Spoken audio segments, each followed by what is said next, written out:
High School football coach won Friday night's game, but the celebration was short-lived. Someone vandalized his home and his son's car after the big win. WTVA's Veronica Mejia is live in the studio. Veronica, what happened? Well, Shannon High School head football coach Ken Tops got a frantic call from his son Saturday night. A man was on a rampage at their home, damaging the house and his car. Lee County Sheriff's deputies arrested Jeremy Johnson. Now, Johnson was charged with felony malicious mischief.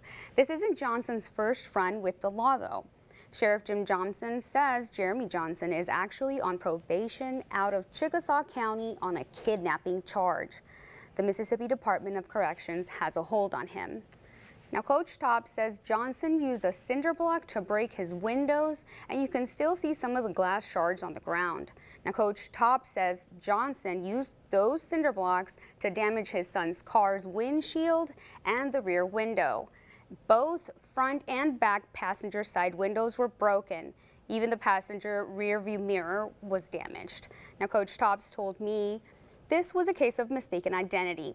He says Johnson realized he targeted the wrong person after the situation was diffused. Now, the coach says he's thankful it was only property that was damaged and not his family.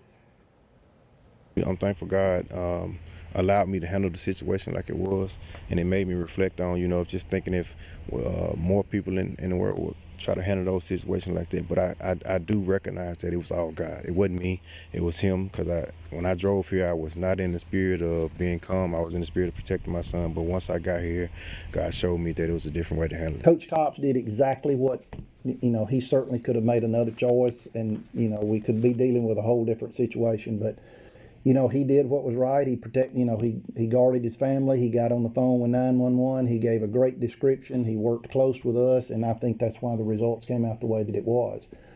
Sometimes people do take matters into their own hands and end up, making a situation worse than it is.